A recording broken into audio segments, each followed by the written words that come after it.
Salut tout le monde. Il s'agit de la chaîne Encyclopédia. Le livre que nous expliquerons dans cet épisode est Maîtriser les cycles du marché, pour mettre toutes les chances de votre côté, qui est un nouveau livre du célèbre investisseur Howard Marks. Dans un monde de forte incertitude, comment améliorer votre taux de réussite? L'une des clés est de saisir le cycle. Ce livre vous aide à comprendre les cycles, à réagir sereinement, à réduire les risques et à augmenter vos chances de gagner dans un monde plein d'incertitudes. L'auteur de ce livre, Howard Marks, est un gourou de l'investissement aussi célèbre que Buffett, Soros et Ray Dalio. Oaktree Capital, qu'il a fondé et dirigé, est la première société de gestion d'actifs au monde avec une échelle de gestion de plus de 100 milliards de dollars américains. Le « mémo d'investissement » qu'il écrit de temps en temps est un document incontournable pour les gens de Wall Street. Stock God, Buffett a déclaré que la première chose qu'il faisait chaque matin était de vérifier si Howard Marks l'avait mis à jour.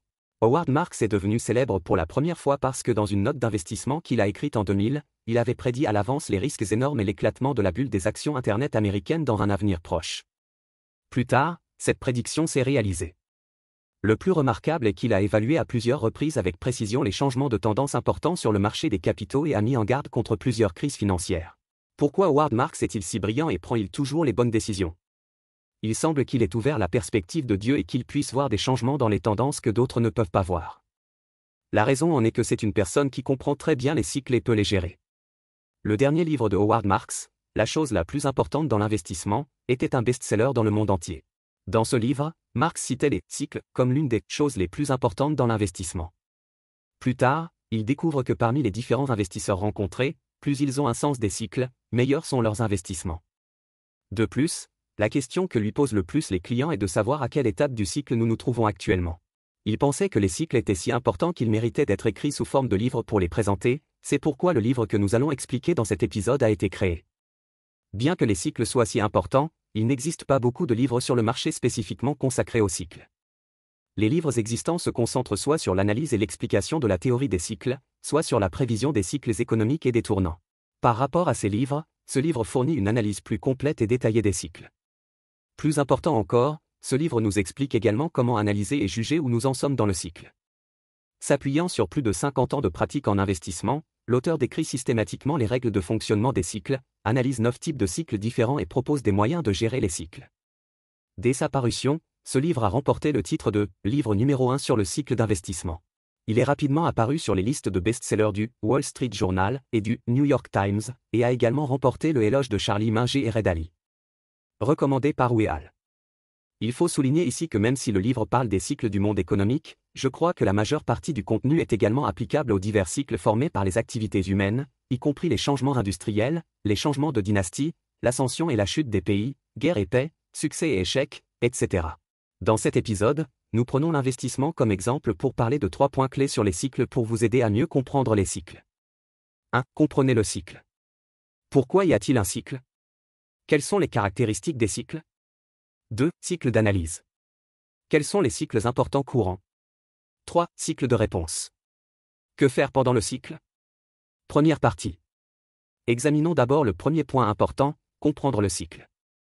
Il existe de nombreuses définitions des cycles. L'auteur de ce livre est d'accord avec l'affirmation du dictionnaire Cambridge, un cycle est un ensemble d'événements qui se produisent dans un ordre spécifique, les uns après les autres, et cet ordre est souvent répété. Par exemple, les 4 saisons changent et le printemps, l'été, l'automne et l'hiver se répètent chaque année, c'est un cycle typique. En macroéconomie, il existe 4 étapes, la prospérité, la dépression, la récession et la reprise. Cet ensemble d'événements se produit de manière répétée et constitue également un cycle. Pourquoi des cycles apparaissent-ils?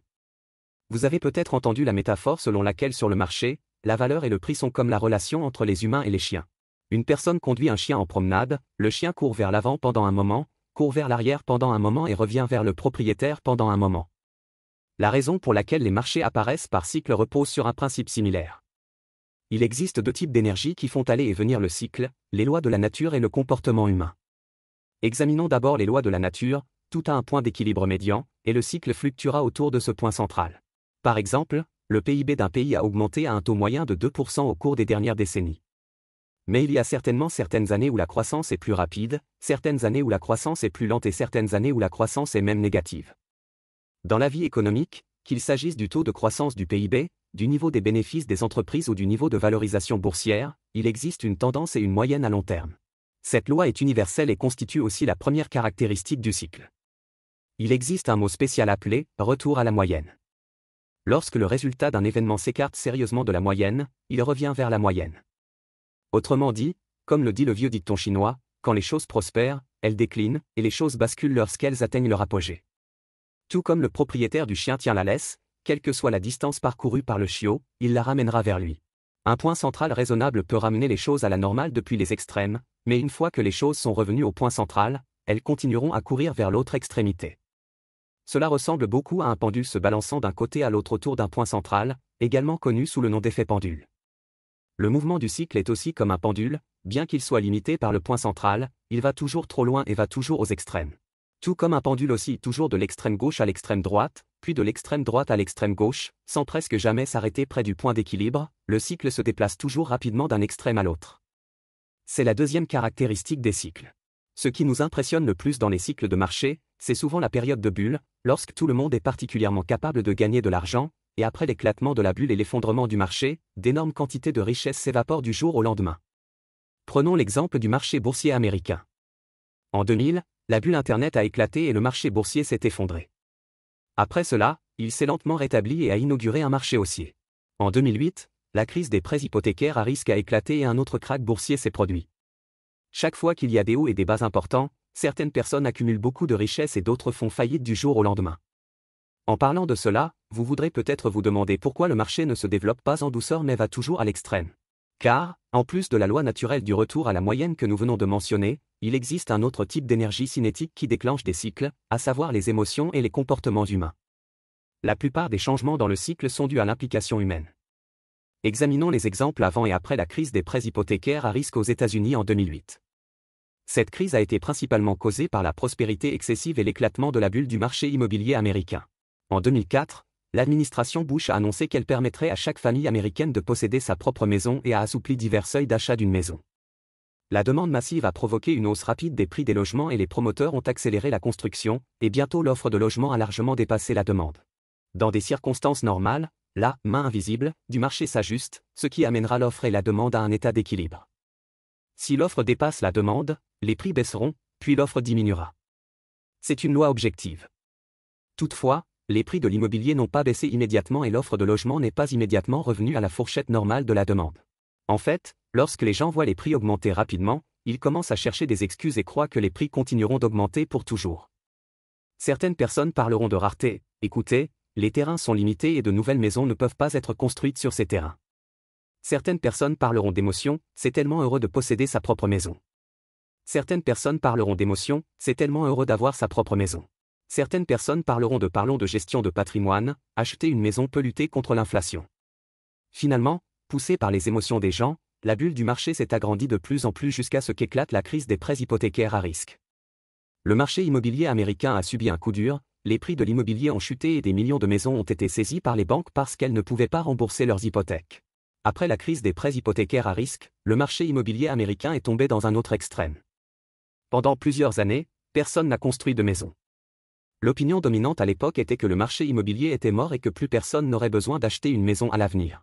Les gens ont également trouvé de nombreuses raisons de pessimisme, par exemple, de nombreuses maisons sans propriétaire seront vendues pendant de nombreuses années, les jeunes ont désormais tendance à refuser d'acheter une maison, l'effondrement des prix de l'immobilier a incité les gens à préférer louer une maison plutôt qu'à louer une maison. Que d'acheter une maison.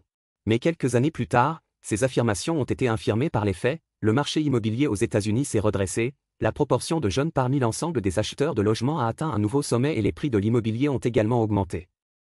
L'optimisme excessif des êtres humains a créé des bulles, puis les bulles ont éclaté grâce au pouvoir du retour à la moyenne. Plus tard, parce que les humains étaient trop pessimistes, ils sont allés à l'autre extrême. Bien sûr, c'est finalement par réversion moyenne qu'il revient du point extrême au point central. Les deux énergies cinétiques du retour à la moyenne et du comportement humain fonctionnent ensemble, il existe donc des cycles qui vont et viennent. Puisque les cycles apparaissent toujours dans les cycles, pouvons-nous prédire l'avenir en étudiant les cycles? En fait, c'est très difficile à faire. Parce que les deux causes majeures des cycles, le marché et les personnes, sont aléatoires, ce qui conduit à la troisième caractéristique des cycles, le caractère aléatoire, difficile à prévoir. Bien que l'on dise que le cycle présente une certaine symétrie, il y aura une hausse suivie d'une baisse, et il y aura une forte hausse suivie d'une forte baisse.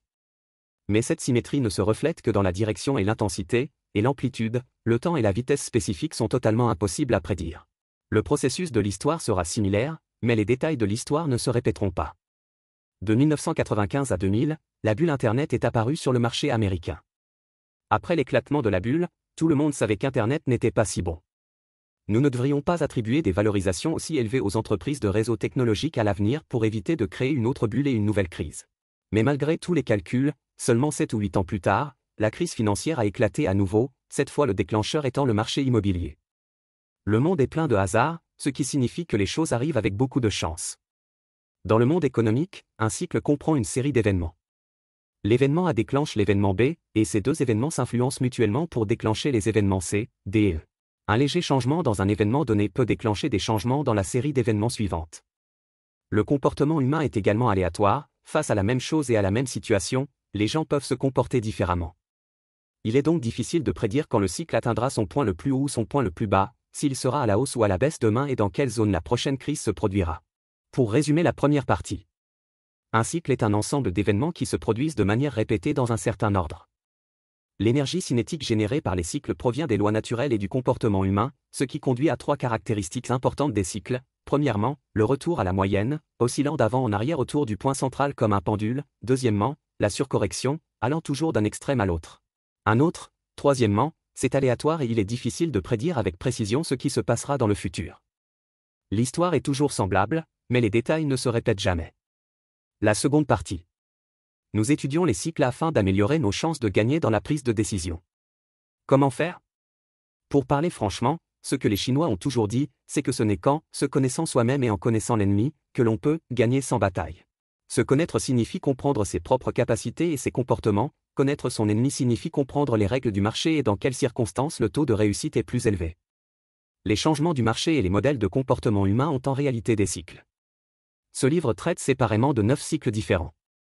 En fait, ces cycles se chevauchent et s'influencent mutuellement. L'auteur a également beaucoup de contenu répétitif dans ses écrits. Par conséquent, j'ai sélectionné les 3 cycles les plus courants et les plus importants à analyser pour tout le monde. Ces 3 cycles sont le cycle du crédit, le cycle du sentiment et le cycle du succès. Le premier est le cycle du crédit. Le crédit est en fait l'emprunt et le découvert de fonds. Le cycle du crédit, en termes simples, correspond au changement cyclique du niveau des seuils de prêt et des taux d'intérêt.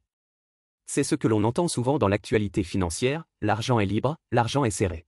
Quand l'argent est libre, il est facile d'emprunter de l'argent, et le taux d'intérêt du prêt peut être très bas. Quand l'argent est serré, il est difficile pour emprunter de l'argent, et le taux d'intérêt augmentera également. L'auteur estime que le cycle du crédit est le cycle le plus important et le plus profond de la société économique.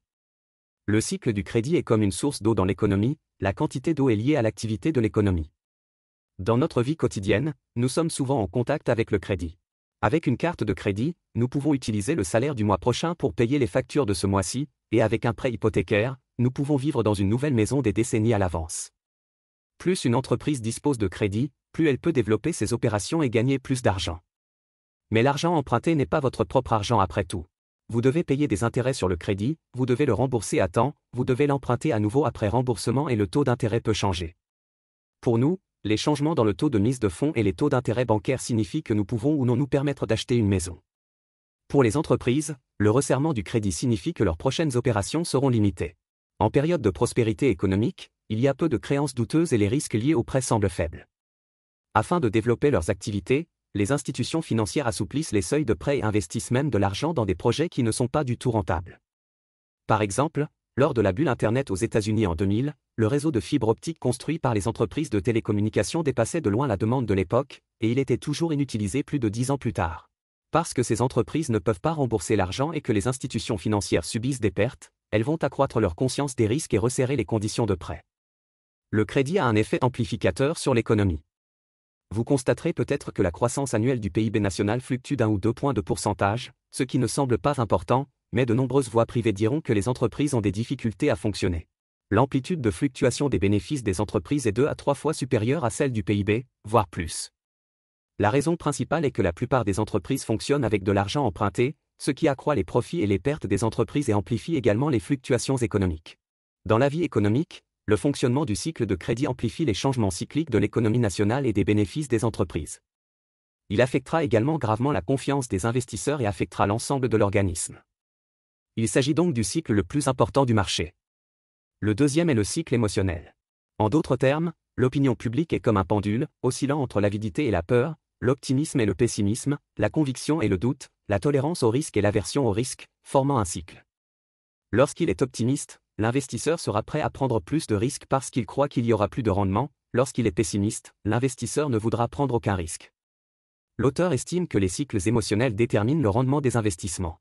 Les changements dans les cycles émotionnels ont conduit de nombreux investisseurs à commettre deux types d'erreurs, que nous pouvons appeler des erreurs et des échecs. Une erreur consiste à acheter le mauvais actif au mauvais moment, ce qui signifie une perte directe. Un échec consiste à ne pas acheter le bon actif au bon moment, ce qui signifie ne pas gagner l'argent que vous auriez dû gagner. Parlons-en séparément. La faute se reflète dans le fait d'ignorer les risques et de participer de la mauvaise manière. Sur les marchés financiers, plus votre tolérance au risque est grande, plus vous pouvez obtenir de contrats. C'est ainsi qu'est survenue la crise des subprimes en 2008. Les prêts hypothécaires à risque sont des prêts hypothécaires à risque, une invention des établissements de crédit qui prêtent de l'argent spécifiquement aux emprunteurs ayant de faibles capacités de remboursement, dont certains n'ont même pas d'emploi. Un grand nombre de personnes qui n'avaient pas les moyens d'acheter une maison ont acheté une maison, mais une fois que le marché aura changé et que les taux d'intérêt auront légèrement augmenté, ces personnes ne seront plus en mesure de rembourser leur hypothèque. Les institutions financières ont fermé les yeux sur ce risque, Lehman Brothers et d'autres banques d'investissement centenaires ont fait faillite du jour au lendemain, après l'éclatement de la crise, parce qu'elles avaient ignoré les risques et participé de manière excessive au marché des subprimes. Passer à côté se traduit par une aversion extrême pour le risque et par le renoncement à des opportunités. Des opportunités apparaissent souvent lorsque le marché est extrêmement pessimiste. Durant la crise des prêts hypothécaires à risque, certains produits d'investissement qui n'ont pas été considérablement touchés ont également subi de fortes baisses. Howard Marks a calculé un résultat à l'époque: si vous investissez maintenant, le rendement annualisé peut facilement atteindre plus de 20%, et il n'y a quasiment aucun risque de perte. Il s'est adressé aux investisseurs pour lever des fonds. Bien qu'il ait expliqué en détail les résultats du calcul à l'autre partie était toujours très sceptique et a posé 6 questions d'affilée: et si les choses empirent?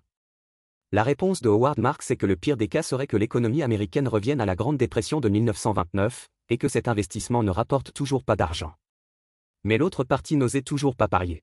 En fin de compte, l'auteur n'a toujours pas réussi à convaincre l'autre partie, il a donc dû investir son propre argent dans le fonds, ce qui est devenu la transaction la plus rentable de sa vie.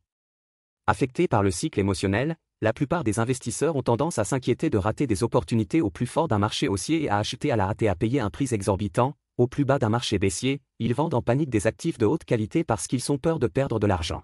Un maître, en revanche, peut résister aux influences extérieures, maintenir l'équilibre émotionnel et faire le contraire. Le troisième cycle important est le cycle de réussite. C'est-à-dire que le succès et l'échec d'une personne ou d'une stratégie ont aussi des cycles. On dit souvent que l'échec est la mère du succès. En fait, le succès est aussi la mère de l'échec. Il existe une malédiction de la couverture de magazine, très célèbre. Si une star du sport apparaît sur la couverture d'un magazine, ses performances chuteront soudainement et il ne remportera jamais de championnat. Si un entrepreneur apparaît sur la couverture de Forbes, ses performances chuteront considérablement. Les champions des fonds de capital investissement de cette année-là connaîtront généralement de mauvaises performances l'année suivante, voire subiront de lourdes pertes. Il existe de nombreuses raisons pour expliquer la malédiction de la couverture. Par exemple, le succès peut rendre les gens arrogants, les faire penser qu'ils sont intelligents, ignorer les risques et perdre leur discipline, ou bien, le succès passé peut être simplement de la chance, mais maintenant il n'y a plus de bonne chance. Chance? Même s'il n'y a aucun élément de chance, l'efficacité d'une méthode aura de nombreuses applicabilités. Une stratégie d'investissement très rentable attirera une grande quantité de fonds, ce qui rendra les produits d'investissement plus bon marché et le taux de rendement chutera fortement. Les produits d'investissement populaires s'effondreront, tandis que les produits d'investissement négligés retrouveront de la valeur et généreront des rendements élevés. Dans les années 1970, la bourse américaine a enregistré de mauvais résultats pendant 10 ans, ce qui a nui aux investisseurs. Un numéro de 1979 du magazine Business Week a publié un article de couverture intitulé « Les actions sont mortes ». L'article concluait que les actions étaient condamnées et qu'elles n'avaient aucune valeur d'investissement. Mais à peine 3 ans plus tard, en 1982, le marché boursier américain a lancé le plus grand marché haussier de l'histoire. Depuis la publication de l'article, les actions sont mortes, jusqu'en mars 2000, dividendes compris, l'indice S&P a augmenté plus de 28 fois en 21 ans, avec un rendement annualisé de 17,6%. Vous savez, le rendement annuel moyen de Stock God Buffett n'est que de 19%. Tout a un cycle et le succès ne fait pas exception. Pour résumer cette partie, nous avons analysé les 3 cycles les plus courants et les plus importants, à savoir, premièrement, le cycle du crédit, qui est le cycle le plus influent de la vie économique et amplifie les fluctuations économiques. Le deuxième est le cycle émotionnel, La tolérance et l'évitement des risques par les êtres humains conduisent à des erreurs et des ratés. Le troisième est le cycle du succès, l'échec est la mère du succès, et le succès est aussi la mère de l'échec. Ces cycles ne sont pas isolés, mais interagissent les uns avec les autres, formant un système complexe comportant de très grandes incertitudes. La troisième partie. Plus tôt, j'ai parlé de comprendre les lois des cycles et d'analyser les cycles importants communs, le tout dans le but de gérer les cycles. Dans la vie, nous entendons souvent des mots tels que « si j'avais su que le marché baissier approchait, j'aurais dû liquider ma position lorsque la bourse a atteint 5000 points » ou « si j'avais su que les prix de l'immobilier avaient tellement augmenté, j'aurais dû acheter une maison il y a plus de 10 ans » ou « si j'avais su que les prix de l'immobilier avaient autant augmenté, j'aurais dû acheter une maison il y a plus de 10 ans ». Sachant que l'industrie Internet est si prospère maintenant, j'aurais dû suivre l'homme le plus riche du monde il y a 20 ans. Bien sûr, ces mots ne peuvent être qu'hypothétiques, mais si vous pouvez comprendre à l'avance les changements cycliques et les tendances de développement de ces choses, il est en fait possible de faire de meilleurs choix à l'avance. Établir une bonne idée des cycles, c'est comme ouvrir la perspective de Dieu, ou du moins celle d'une personne intelligente, sachant qu'en faire quoi. Comment gérer les cycles? Ensuite, nous parlons de 3 points clés. Le premier point clé dans la gestion des cycles est le suivant, ne prédisez pas l'avenir, mais jugez le présent. Au début de ce numéro audio, j'ai présenté que l'auteur de ce livre, Howard Marks, avait jugé à plusieurs reprises les positions extrêmes de cycles précis. Lors de plusieurs crises financières, il s'en est non seulement sorti indemne, mais a également obtenu des rendements particulièrement élevés. On pourrait penser qu'il est un maître en prédiction. En fait, Marks était totalement opposé à toute prévision de l'avenir. Comme mentionné précédemment, à son avis, les cycles sont inévitables et l'avenir est difficile à prédire. Prédire l'avenir n'a aucun sens. Ce qu'il fait, c'est juger la position du cycle actuel, puis prendre des décisions d'investissement optimales en fonction de la position actuelle et attendre que l'évolution future du marché lui profite.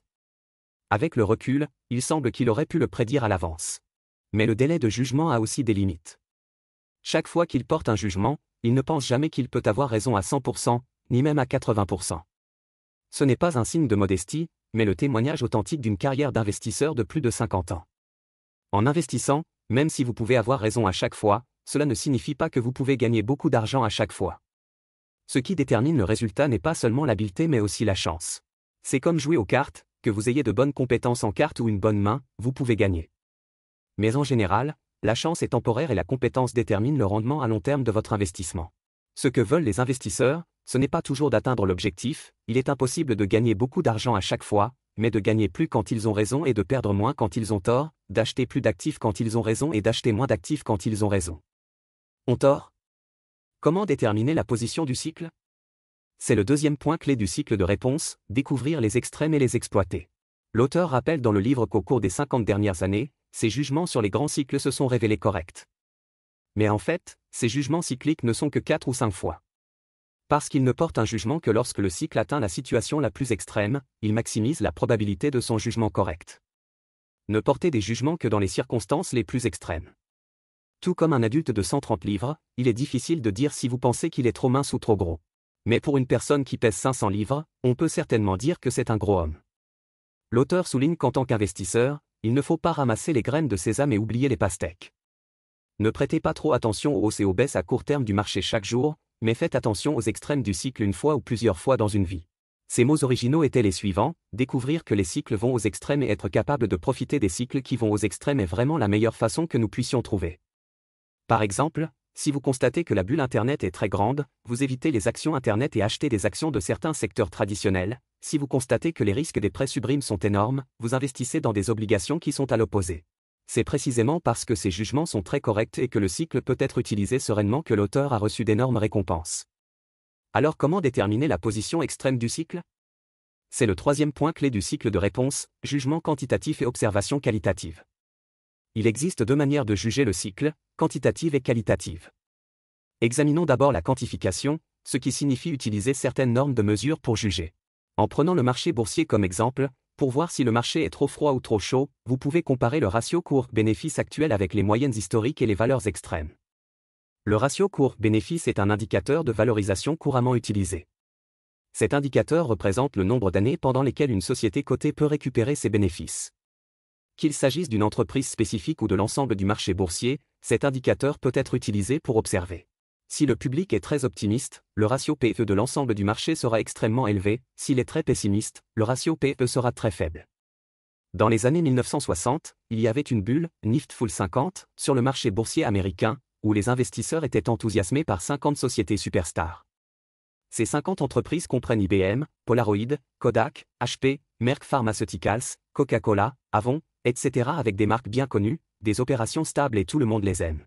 À son plus haut niveau, le ratio cours-bénéfice global du Nifty 50 a atteint 80 ou 90 fois, ce qui équivaut à 80 ou 90 ans pour récupérer le coût sur la base des seuls bénéfices de l'entreprise après son achat. En utilisant des méthodes quantitatives, nous pouvons juger que le risque du Nifty 50 est actuellement très élevé et que le marché est très faux. 5 ans plus tard, plusieurs des 50 entreprises qui semblaient alors parfaites ont fait faillite. Le marché boursier est devenu très lent, et ceux qui ont acheté le Nifty 50 pour chasser les plus hauts auparavant ont perdu en moyenne 80 à 90%. Les ratios cours-bénéfices des sociétés du Nifty 50 sont tombés à 8 ou 9 fois, et à cette époque leurs valorisations sont devenues très bon marché. Reprenons l'aspect qualitatif. Utilisez simplement votre sens intuitif pour observer, voir ce qui se passe autour de vous et voir ce que tout le monde fait. Tout comme pour juger si l'hiver est arrivé, la norme en météorologie pour l'hiver est que la température moyenne de toute la journée est inférieure à 10 pendant 5 jours consécutifs. Cependant, nous ne nous basons souvent pas sur la température pour juger. Au lieu de cela, nous devons mettre sur plus de vêtements quand nous avons froid. Lorsque le cycle atteint une position extrême, certains signaux apparaîtront. Par exemple, lorsque la bourse est à son apogée et que tout le monde parle de bourse, les investisseurs qui viennent d'entrer sur le marché vous recommandent également des actions. À ce stade, ceux qui s'étaient toujours opposés au public se sont également rendus. Si une personne n'est absolument pas optimiste à propos du marché boursier et continue de dire que le marché est trop fou et que les investisseurs sont trop irrationnels, mais qu'à la fin, le prix augmente tellement que même lui ne peut s'empêcher d'acheter des actions, alors le marché boursier le fera. On atteint un sommet. Un autre signal important est que la foule a prononcé un mantra, cette fois, c'est différent. Cette phrase est appelée la plus dangereuse en matière d'investissement. Aux positions extrêmes du cycle, ce genre de déclaration est souvent répandu dans la foule. Sous l'effet d'émotions extrêmes, les investisseurs peuvent facilement trouver des raisons de penser que, cette fois-ci, c'est différent, et fermer les yeux sur les anomalies d'indicateurs importants du marché, imaginant que le cycle a disparu et que les arbres peuvent pousser jusqu'au ciel. Nous venons de dire que le symbole de la bulle, Nifty 50, aux États-Unis est que le ratio cours-bénéfice a atteint 80 ou 90 fois. Mais lors de la bulle Internet de 2000, il n'y avait aucun problème de ratio PE excessif, car ces sociétés Internet n'avaient aucun bénéfice. Wall Street a mis au point de nouveaux indicateurs innovants pour valoriser les entreprises, comme l'examen du cours des actions et des ventes d'une entreprise. Il existe une entreprise de haute technologie avec un chiffre d'affaires annuel inférieur à 20 millions de dollars et une perte de 15 millions de dollars, mais sa valeur marchande a atteint 10 milliards de dollars, soit 500 fois ses ventes. Certaines entreprises n'ont aucun revenu, donc Wall Street utilise simplement les clics sur les sites web pour déterminer la valeur d'un clic. Parce qu'il croit que, cette fois, c'est différent, Internet va changer le monde et le modèle de profit de l'entreprise, et chaque clic sera converti en bénéfice futur de l'entreprise. Mais le fait est qu'Internet a effectivement changé le monde, mais la grande majorité des actions Internet de 1999 à 2000 ont disparu, ce qui a fait perdre 100% aux investisseurs. Même les quelques géants de l'Internet qui ont survécu n'ont pas permis aux investisseurs de gagner de l'argent, qu'il s'agisse de Microsoft, d'Amazon ou d'Apple, il a fallu près de 20 ans pour revenir à la valeur marchande de la bulle Internet. Les ratios cours-bénéfices restent l'indicateur le plus important du marché pour valoriser ces entreprises, et cette fois, ce n'est pas différent. Pour résumer cette partie, il y a 3 points clés dans la gestion des cycles. Premièrement, ne pas prédire l'avenir, juger seulement le présent. La seconde est de découvrir les extrêmes et de les utiliser. La troisième consiste à juger la position extrême quantitativement et qualitativement. Utilisez le sens du cycle pour guider votre prise de décision et restez éveillé et rationnel dans le cycle. Pour le dire plus simplement, face à des événements tels que la bulle Internet en 2000 et la crise des prêts hypothécaires à risque en 2008, suivriez-vous la foule et crieriez-vous, cette fois, c'est différent? Ou choisissez de croire, ce sera pareil cette fois, le cycle sera toujours là. Maintenant, résumons. Établir un bon sens des cycles peut vous aider à développer une réflexion intelligente et à améliorer vos chances de gagner dans la prise de décision. Nous avons parlé de 3 points clés pour établir un sens du cycle. La première consiste à comprendre le cycle. Les lois naturelles et le comportement humain sont les 2 principales énergies cinétiques du cycle, qui conduisent également aux 3 caractéristiques les plus importantes du cycle. Premièrement, le retour à la moyenne, fluctuant toujours comme un pendule autour du point central. Deuxièmement, la surcorrection, se déplaçant toujours d'un extrême à l'autre. L'autre extrême, le troisième est le hasard et est difficile à prévoir. L'histoire est toujours semblable, mais les détails ne se répètent jamais. Le second est le cycle d'analyse. Les 3 cycles les plus courants et les plus importants sont le cycle du crédit, le cycle du sentiment et le cycle du succès. Différents cycles se croisent et s'influencent mutuellement, formant un système complexe avec une grande incertitude.